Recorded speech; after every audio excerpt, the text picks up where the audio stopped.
వాళ్ళైతే సముద్రంలో మునుగుదామని ప్లానింగ్ అనమాట. చూడండి, రాదు రాదు వస్తుంది వస్తుంది అనుకుంటున్నారు. ఇలా మా డాడీ అమ్మ ఇక్కడ చూద్దాం. నేను కూడా వాళ్ళ దగ్గరికి వెళ్ళడానికి ప్లాన్ చేస్తున్నాం. శివ శివ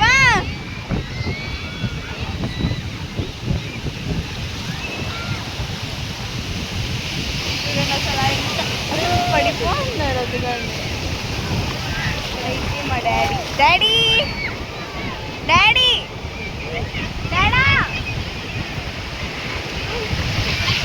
చూడండి అసలు చాలా చాలా చాలా చాలా పెద్దది. అయితే సగం మునిగిపోయా అనమాట. చాలా మునిగిపోయింది అనమాట. అసలు సగానికి సగం మునిగిపోయాను.